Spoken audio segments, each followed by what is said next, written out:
মালদা জেলার গাজল থানা। হ্যাঁ, ভারতের ইতিহাস মালদা জেলা ছাড়া অপূর্ণ।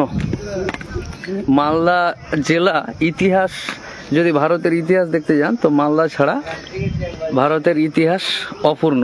আদিনা বা জামে মসজিদ গাজল থানার আন্ডারে, ইতিহাসে ভরপুর, সুন্দর।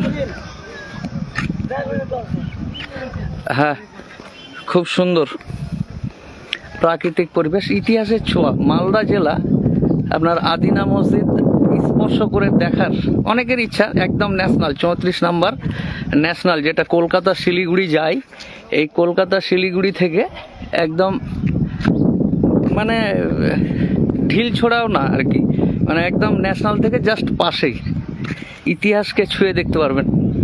ধরুন 4 চাকা বা পার্সোনাল গাড়ি নিয়ে কলকাতা থেকে শিলিগুড়ির দিকে যাচ্ছেন বা মালদা থেকে রায়গঞ্জের দিকে যাচ্ছেন, তো এখানে একদম ইতিহাসটাকে ছুঁয়ে দেখা যাবে। হ্যাঁ, মালদা জেলার আদিনা মসজিদ দেখালাম, মালদা জেলার আদিনা মসজিদ। এই আদিনা মসজিদের অনেক ইতিহাস আছে। এটা পুরোটা সোনা দিয়ে মোড়া ছিল, এই পুরো মসজিদটাকে সোনা দিয়ে সুন্দর করে তিহার জেলে।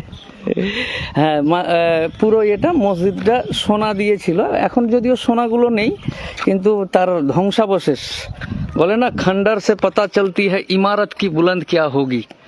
হ্যাঁ, ধ্বংসস্তূপ থেকে বোঝা যায় যে যখন এটা ছিল তখন কেমন ছিল। এটাই হলো ইতিহাস মালদা জেলার। ভারতের ইতিহাস পড়বেন বা জানবেন, আর মালদা থাকবে না। শশাঙ্ক রাজধানী, ইতিহাসের যে শশাঙ্ক সম্রাট বা রাজা, সেই পুরোটা। এটা গেট আছে, পরে ঢুকছি, দেখাচ্ছি আপনাদেরকে। এই যে মানে এই জায়গায় আসলেন মানে ইতিহাসকে একদম কাছ থেকে ছুঁয়ে দেখে নিলেন, সেই প্রাচীন যুগ, বুঝতে পারলেন তো। এই যে এখন ইতিহাসকে ছুঁয়ে দেখব, এই যে ইতিহাসকে ছুঁয়ে নিয়েছি, ইতিহাসকে ছুঁয়ে নিয়েছি। হ্যাঁ, শেয়ার করে দাও। বাড়িতে বসে হ্যাঁ, উত্তর 24 পরগনা, দক্ষিণ 24 পরগনা, মেদিনীপুর, বীরভূম, বাঁকুড়া, যেখানেই থাকুন না কেন, বাড়িতে বসে মালদা জেলার আদিনা মসজিদ, সোনার মসজিদ বলা চলে এটাকে। মানে কথিত আছে যে পুরো এই মসজিদটা সোনা দিয়ে তৈরি ছিল। এখন ধ্বংসাবশেষ, এখন ইয়েগুলো নেই পুরোটা।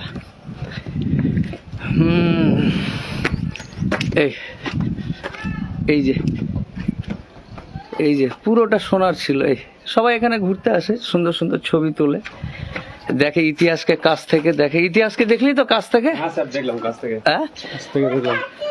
ঠিক 7 বছর আগে এসেছিল। আসলে কোর্টের ছুটি শেষ, দেশে বাবা মার সাথে দেখা করে বাড়ি থেকে ইটাহার থেকে এখন ইয়েতে যাচ্ছি, কলকাতার দিকে যাচ্ছি। তো ছেলে মেয়েকে ইতিহাস স্পর্শ করাবো বলে ছেলে মেয়েকে নিয়ে ইতিহাস স্পর্শ করাচ্ছি। হ্যাঁ আইয়ান, ঠিক আছে, শেয়ার করে দাও। ইতিহাসটাকে সুন্দর করে আরেকটু স্পর্শ করে নি। প্রত্যেকটা জায়গাতে ইতিহাসের যে ছোঁয়া, এই ইতিহাস ছুঁয়ে নিল। এই যে পুরো সুন্দরভাবে আছে,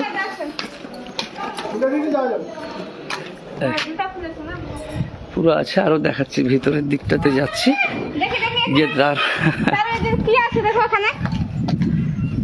এই পুরো মালদা জেলার ঐতিহ্যই হচ্ছে আম এবং ইতিহাস। ফজলি আম বিখ্যাত গোটা ভারতবর্ষে, মালদা জেলার আম। আর এই আমের সাথে সাথে আরও এই সমস্ত এই গনি সাহেবের অবদান, বরকত গনি খান সাহেব, মানে সেই সময় যেই সময় উন্নয়ন কি জিনিস বা আর কিছু কি জিনিস যখন মানুষ বা রাজনৈতিক নেতারা জানতো না, তখনকার এখানকার যে মালদা জেলার যে একজন লিডার ছিলেন, যোগ্য এবং সুযোগ্য লিডার বরকত গনি খান চৌধুরী, তিনি সুন্দরভাবে মালদাকে সাজানোর চেষ্টা করেছিলেন তৎকালীন আমলে। এগুলো এখন সরকারের আন্ডারে আছে, রক্ষণাবেক্ষণের দায়িত্বে, যে সুন্দর করে ফুলের ইয়ে দিয়ে সাজানো বা ইয়ে। এই পুরো এই জায়গাটাই ওই সিজদা, মানে আপনার ইমাম সাহেব যে বসে, এই জায়গাটা পুরোটা দেখাচ্ছি ভিতরে। এই যে এখানে ইমাম সাহেব দাঁড়াতো, এই জায়গাটাতে ইমাম সাহেব দাঁড়াতো, এখানে দাঁড়িয়ে খুতবা দিত। যারা মুসলিম তারা ভালো করে বুঝতে পারবে যে মসজিদের যে একজন ইমাম বা নামাজ পড়ার এই যে জায়গা, এই জায়গাটাতে পুরো এখন নেই, সব সোনা লাগানো ছিল, সোনাগুলো নেই, কিন্তু ধ্বংসাবশেষটা থেকে গেছে। এবং একসাথে অনেকগুলো ঘর এই সাইডে দেখেন, অনেক প্রচুর।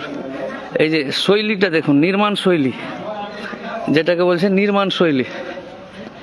সৌরভবাবু, হ্যাঁ, মালদা জেলার প্রত্যেকটা আরো গুছানো সাজানো আছে। আমি ভিতরের দিকে ঢুকছি না, কারণ নেটওয়ার্ক যদি না থাকে, পুরাতন বিল্ডিং তো ওই জন্য। এই যে দেখেন এক একটা, এই কত সুন্দর। সত্যি ইতিহাসকে ছোঁয়ার যে মজা, এখানে না আসলে বোঝা যাবে না।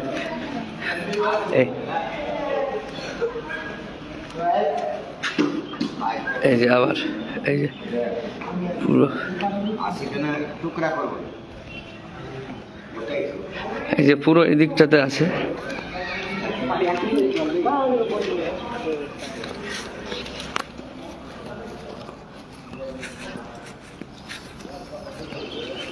সব জোড়া হয়ে বসে আছে, সময় কাটাচ্ছে। এই যে সুন্দর করে, হ্যাঁ, যারা দেখছে সবাই শেয়ার করে দাও, ইতিহাসকে সকলের কাছে পৌঁছে দেওয়ার। এই যে আরো মানে বিশাল বড় ব্যাপার। হ্যাঁ, খুব তাড়াহুড়ো করে দেখাচ্ছি ইতিহাসটাকে। এই যে সব ইমাম সাহেবরা যেখানে দাঁড়িয়ে ইয়ে করবে আর কিছু। বাবা, কতদিন আগের পাথর, কিভাবে তৈরি হয়েছিল, সত্যি এগুলো যদি না দেখা যায়। এই যে পুরোটা কুচবিহার, ইয়াস, কুচবিহার থেকে দেখছে। এই পুরোটা খুব সুন্দর করে, অনেক কিছু ধ্বংস হয়ে গেছে। সরকার এখন রক্ষণাবেক্ষণের দায়িত্ব নিয়েছে এবং দায়িত্বে আছে।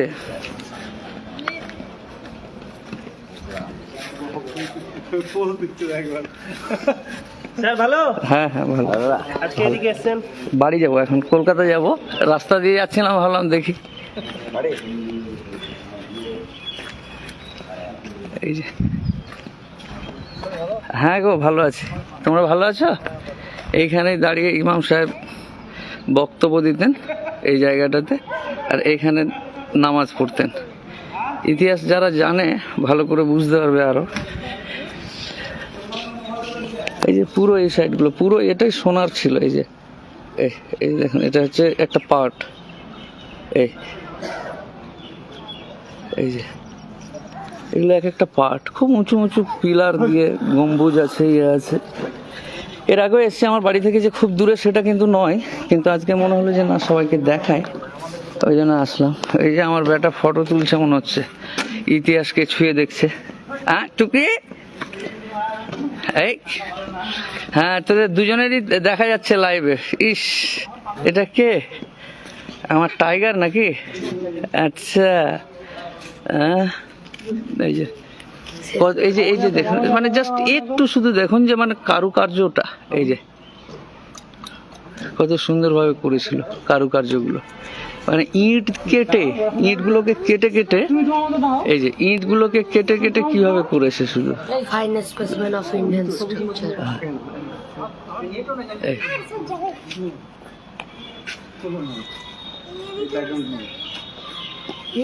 হ্যাঁ, এই তাপস বাবু, ক্যামেরাটা আস্তে ঘুরাতে হবে না। এই সব ইমামদের এগুলো ইয়ে ছিল, মানে কারুকার্যগুলো দেখেন সেই যুগে করেছে। তবুও এখন আমরা বিভিন্ন রকম টাইলস এবং পাথরে খোঁজার চেষ্টা করি, কিন্তু সেই যুগের, যে যুগে অস্ত্র বা অত্যাধুনিক ব্যবস্থার যে ব্যাপারগুলো ছিল সেগুলো ছিল না। তারপরেও কিন্তু এত সুন্দরভাবে রাজাদের ব্যাপার, রাজা তার কর্মচারীদেরকে লাগিয়ে দিয়ে বললো করো, মানে 3-4 মাস ধরে পাথরই ঘষছে বা ইঁটই কাটছে। এই যে ব্যাপারটা, এই করতে করতে এত সুন্দর একটা জিনিস তৈরি করেছিল। এবং এগুলোতে আবার সোনা খচিত ছিল, সোনার মসজিদ বলে, আদিনা সোনার মসজিদ। তো সোনাগুলো এখন ওই ব্রিটিশ সরকারেরা যখন যায় তখন খুলে খালে নিয়ে চলে গেছে। এই যে সোনাগুলো খুলে নিয়ে চলে গেছে, কিন্তু ধ্বংসাবশেষগুলো আছে। এই অবাইদুর শেয়ার করে দাও সবাই। সবাইকে দেখাতে হবে। এখন সামান্য কিছু এরিয়া আছে যে জায়গাগুলোতে মানুষ নামাজ পড়ে, হ্যাঁ, মানে একদমই তো ধ্বংসাবশেষ, সেটা ইতিহাসের স্বরূপ হিসাবে বা নমুনা হিসাবে রেখে দেওয়া হয়েছে। হ্যাঁ, ক্যা করা है बेटा? হ্যাঁ, যা সব ইতিহাস দেখছে আর তুমি ছাগল দেখছো যে। হ্যাঁ,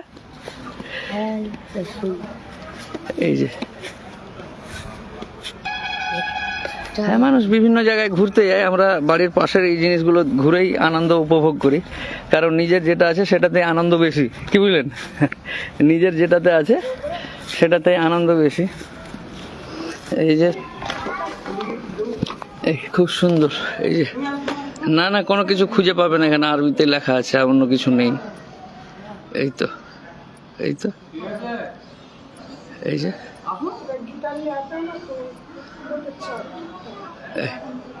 বুঝতে পারলেন, সব খচিত আছে, অসুবিধার ব্যাপার নেই।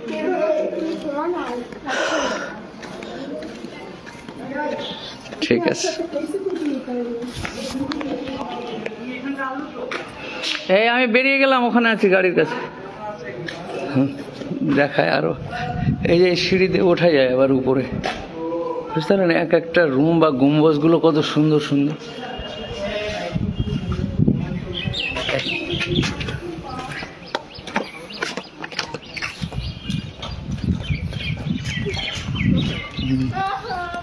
মাশাআল্লাহ, খুব সুন্দর।